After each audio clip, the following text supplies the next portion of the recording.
हुआ है, पाप नाश करने के लिए आपका जन्म हुआ है, इसलिए आपका ये रूप ठीक है, लेकिन हम भी आपके भक्त हैं। तस्यानुभावो देव विद्महे तवाग्रेणु सर्वशाधिकार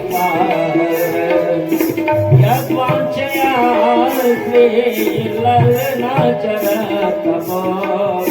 विहाय कामान् सुचिरं धृतं गताम्। हे नाथ नारायण वासुदेवा, हे नाथ नारायण वासुदेवा, श्री कृष्ण गोविंद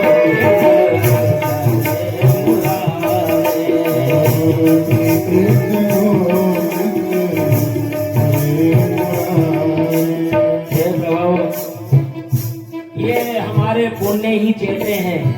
देखिए कन्हैया फणों पर नाच रहा है और नाग की पत्नी कह रही है कि प्रभु आपके चरण रेणु किसके भाग में है। आज हमारा पति धन्य है कि वो आपके चरण उनके माथे पर है, आपके चरण रेणु से वह पवित्र हो रहा है। हे प्रभु आपने बड़ा अपकार किया है। और इस प्रकार से जब प्रार्थना की तो उन्होंने नाग को छोड़ दिया, नीचे आए तो नाग ने भी स्तुति की, है प्रभु आपने बड़ी कृपा की। नाग प्रेष्टम सच सार्वभौम न पारमेष्टम साधिपत्यम न योग सिद्धि पुनर्भवं वा वाञ्छन्ति यस्माद्रजप्रपन्ना वाञ्छन्ति यस्माद्रजप्रपन्ना। हे नाथ नारायण वासुदेवा, हे नाथ नारायण वासुदेवा, श्री कृष्ण गोविंद हरे मुरारे।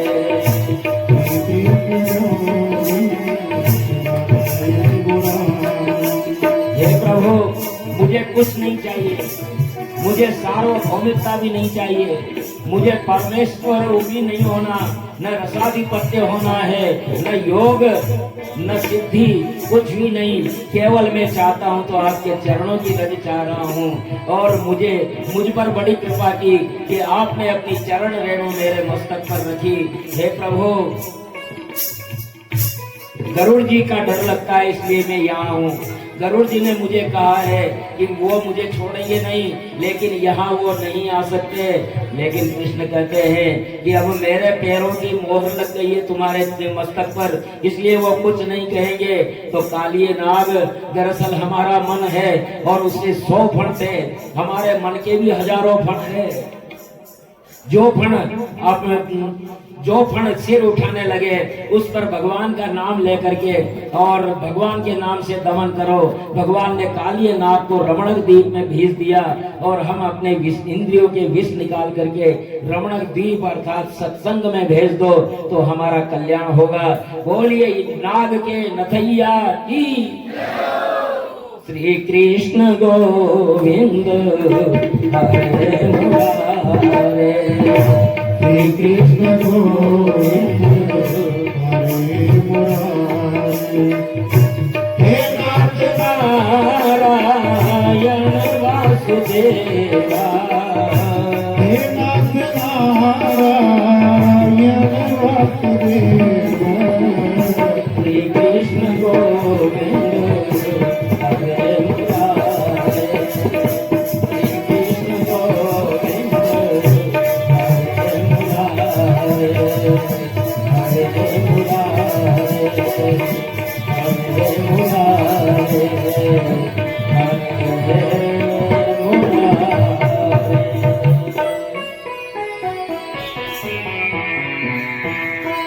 बोली नाग के नथैया की।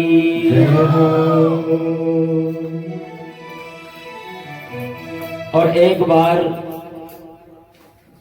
रात को दावाग्नि खेली, वन में अग्नि खेली, तो सब गोप ग्वाल कहने लगे कि कन्हैया बचाओ, कन्हैया बचाओ, कन्हैया बचाओ। सब गिर गए। कन्हैया ने सबकी आंखें बंद करवाई और सबकी आंखें बंद करवा करके कहा कि कोई आंख खोलेगा नहीं।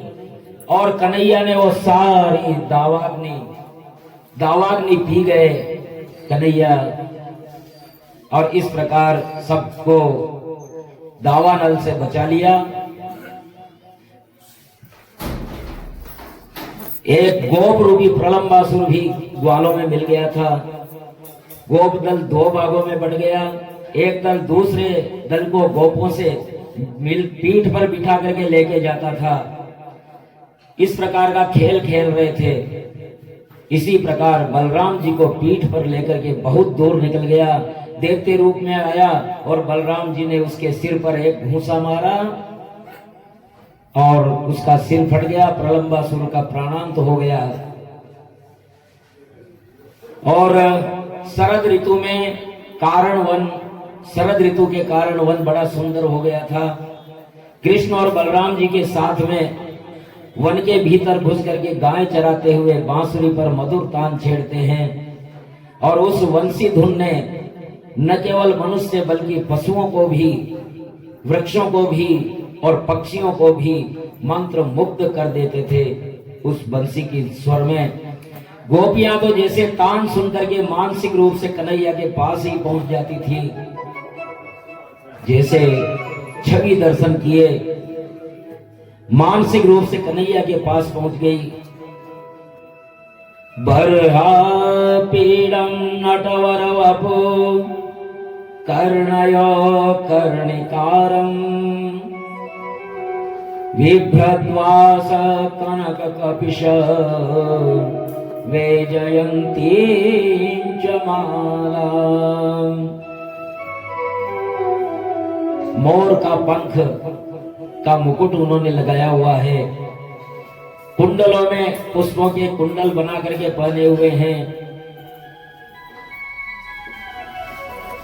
रंध्रान वेणोरधर सुदया पूरयन् गोप वृंदे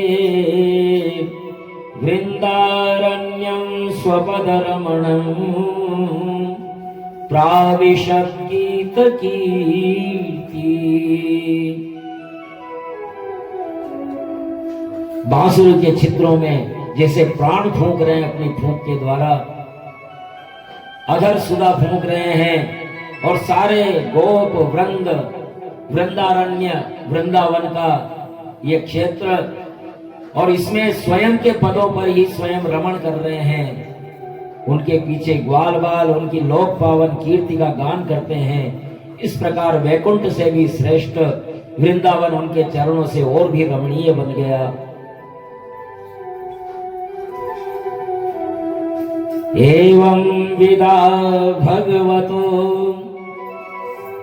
या वृंदावन चारिणा वर्णयन्तो मिथो गोप्या क्रीडास्तन्मयतां पशु। ऐसी अनेक लीलाओं का वर्णन करके गोपिकाएं तन्मय हो जाती है। और फिर मार्गशीर्ष मास आ गया और भगवान सुखदेव कहने लगते हैं, हेमन्ते प्रथमे मासी नंदव्रज कुमारिका चैरोर्हविष्य भुञ्जाना कात्यायन्यर्चनावृतम्।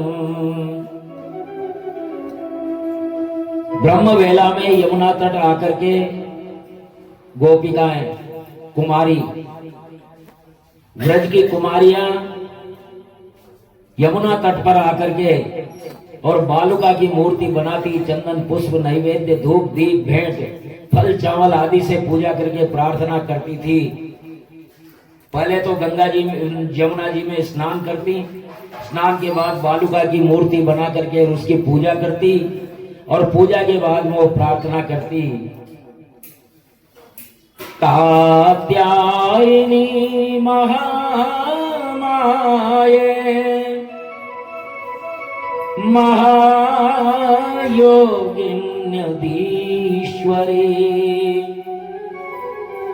नन्दगोपसुतं देवी पतिं मे कुरुते नमः। हे कात्यायनी माता, हे महामाया, हे महायोगियों की अधीश्वरी, आपसे यही प्रार्थना है कि उस नंद गोप को, नंद गोप सुत को, नंद गोप के पुत्र को हमारा पति करें। ऐसी प्रार्थना वो माता जी से करती थी। एक माह तक भली प्रकार पूजा करके श्याम सुंदर ही हमारे पति हों, ऐसी प्रार्थना करती। एक दिन प्रतिदिन की भांति यमुना तट पर जाकर के वस्त्र उतार करके श्री कृष्ण का गुणगान करती हुई जल क्रीड़ा करने लगी और वस्त्र लेकर के कन्हैया कदम्ब के पेड़ पर चढ़ गए। अब ये देखिए चीर हरण की लीला, दरअसल ये बड़े रहस्य वाली लीला है। अगर इसको सांसारिक लीला समझेंगे तो बहुत बड़ी गलती करेंगे, कभी चीर हरण लीला का महत्व समझ में ही नहीं आएगा। ये जैसे है ना, घूंघट के पट खोल तुझे पिया मिलेंगे, वही बात है। दरअसल ये शरीर गोपिका रूप है और आत्मा परमेश्वर है।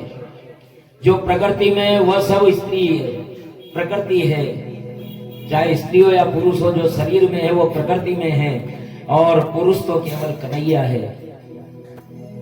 तो ये वस्त्र हरण लीला दरअसल आत्मा को परमात्मा से मिलाने की ये एक लीला है, क्योंकि दसों इंद्रियों का जो पर्दा हमारे और परमात्मा के बीच में पड़ा हुआ है, ये पर्दा हटे, ये वस्त्र चीर हरण लीला है। और जब पर्दा हटेगा तो फिर गोपियों अर्थात आत्मा का परमात्मा से मिलन अवश्य होगा। इसलिए उन्होंने वस्त्र चुरा करके और कदम्ब के पेड़ पर चढ़ गए और शीत का मार्गशीर्ष महीना, मार्गशीर्ष में शीत के मारे कंपित हो रही है गोपिकाएं और कहती हैं हमारे वस्त्र कहाँ गए, कहाँ गए। गले तक यमुना जी के जल में रह करके, और वो कहती है जितने में कदम्ब के ऊपर दिखा कन्हैया वस्त्र लेकर के बैठा हुआ है, तो वो कहती है दे दो मारो चीर मुरारी माधो, मरी रे शरम की मारी माधो। दे दो मारो चीर मुरारी माधो,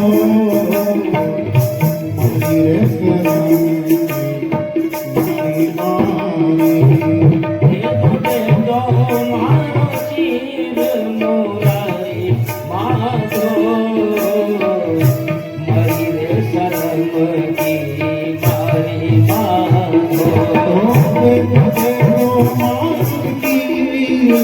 मुरारी माधो, मरी रे शरम की मारी माधो।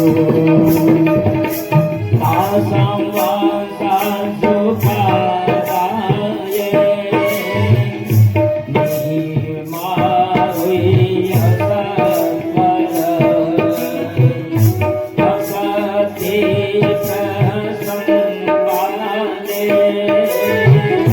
परिहास समाचर। देव दे दो मारो चीर मुरारी माधो, मरी रे सनम की मारी माधो। दे दो मारो चीर मुरारी माधो,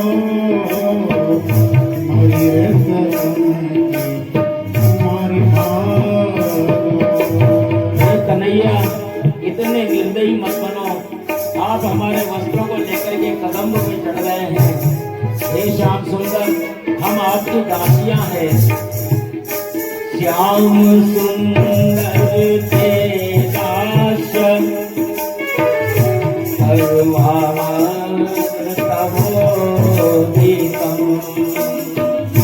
देहि मांसांसि धर्मज्ञ नो चेदराग्ने प्रवाहे देवो महाचीर माधो मारी माधो देवो देवो मारुति मुरारी माधो मारी रे शरण की मारी माधो। अरे श्याम सुंदर, हम आपकी दासियां हैं, मैं क्या करूं, हम क्या करें। हे धर्मज्ञ, आप धर्मज्ञ हैं, इस तरह का ये विरोध मत करो।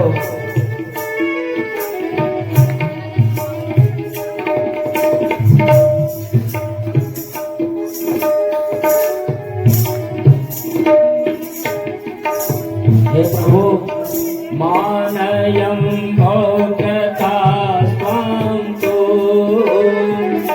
नंद गोपसुता प्रियम् जानि मोङ्गं व्रज साख्यम् देहि वांसांसि देहिता दे दो मारुति मुरारी माधो मरी रे शरण की मारी माधो देखो देखो मारुति मुरारी माधो मारी रे शरण की मारी माधो। हे श्याम सुंदर, आपको सभी धर्मात्मा कहते हैं, आपकी धर्म प्राणता की ब्रजवासी सराहना करते हैं। ऐसा अन्याय मत करो, हमें हमारे वस्त्र दे दो। श्री कृष्ण ने कहा।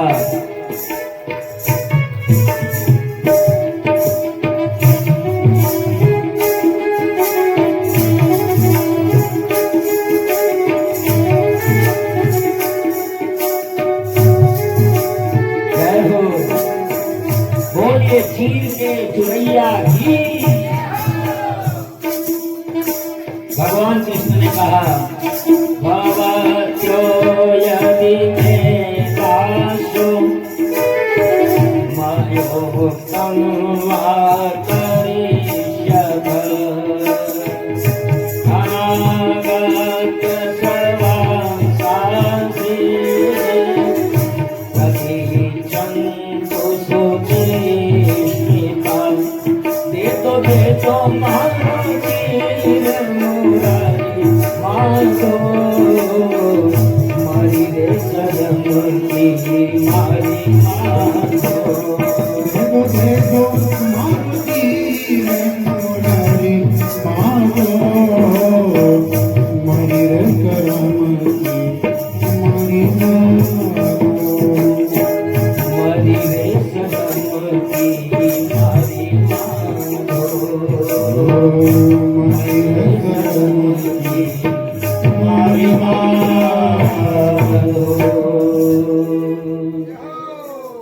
बोलिए चीर के चुरैया की।